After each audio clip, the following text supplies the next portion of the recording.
Bonjour, c'est Marie-Jo. J'espère que vous allez bien. J'espère que votre journée se passe à merveille. Ce matin, je vais vous parler de quelque chose qui est très important.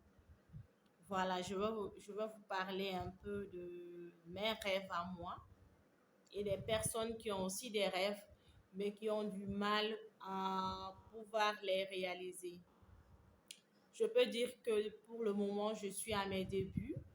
Je suis à mes débuts, mais cela ne m'empêche pas d'avoir confiance en moi, de vouloir avancer au large. Donc, pour les personnes qui ont des rêves et qui ont du mal à les réaliser, moi, je leur dirais tout simplement que ce n'est pas diabolique, ce n'est pas gigantesque de vouloir se lever un beau jour pour suivre ou bien poursuivre ses rêves. Mais je vais vous dire quelque chose quand même qui est très important. Ça, c'est, dites-vous que ce ne serait jamais facile. D'abord, il y aura toujours votre entourage qui était déjà adapté à une autre version de votre personne. C'est-à-dire, votre entourage va toujours penser que, bon, pour nous, tu es déjà bon dans ça, donc continue à ne faire que ça. Mais or, ce que toi tu fais n'est pas la même chose que ton rêve. Donc, ils vont essayer de te dissuader, de te demander de faire profil bas, de ne pas poursuivre tes rêves, de ne pas te lever pour réaliser ce pourquoi tu veux réellement servir. Donc, tu auras toujours des conseils de dissuasion. Mais le plus important, c'est qui? C'est ta propre personne. Le plus important, c'est quoi? C'est tes rêves, c'est tes pensées, c'est la manière, hein? C'est la manière par laquelle tu veux les réaliser.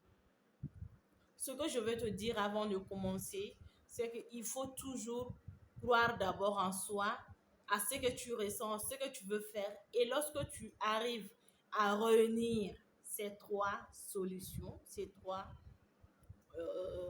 mots, maintenant, il faudra commencer vraiment à penser à comment réaliser ce rêve que tu ressens.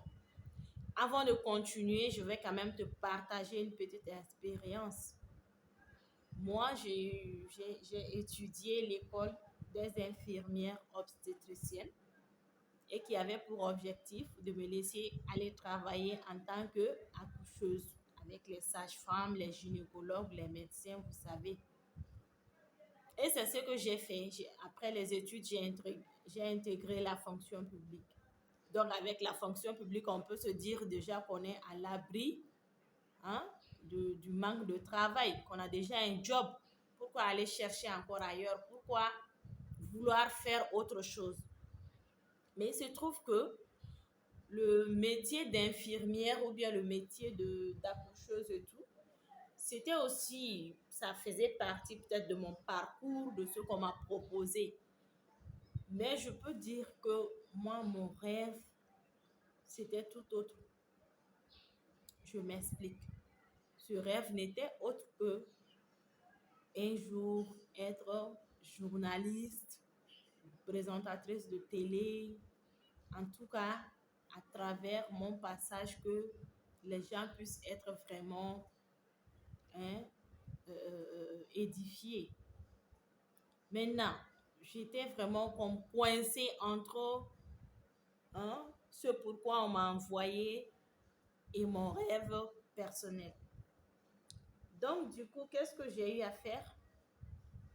Chaque jour, je réfléchissais de jour en jour, de jour en jour. Voilà. Chaque jour, je réfléchissais.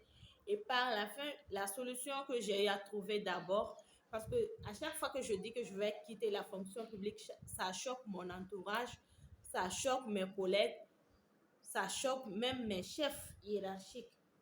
Donc, je me suis dit, je ne vais pas quitter la fonction publique, mais je vais essayer de joindre l'utile à l'agréable.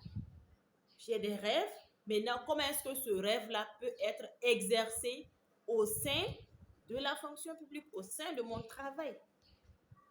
Et c'est comme ça que j'ai eu envie de créer quelque chose qui pourra répondre à ces deux besoins au même moment, à savoir créer une émission télé qui va prendre le quotidien des agents sanitaires, vous voyez, dans la pratique.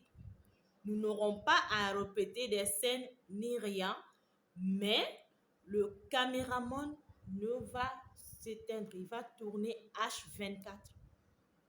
Surtout dans la salle d'accouchement, pour les femmes qui viendront accoucher, les accompagnants, les maris. Hein.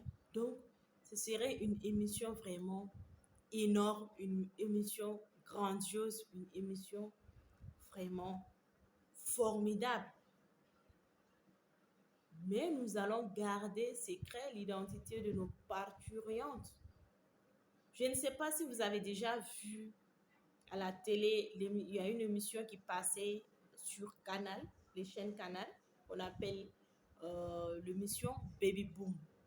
Baby Boom, c'était une émission qui tourne aussi dans la salle d'accouchement où tu vois les bébés naître. Il y a les mamans, il y a les familles.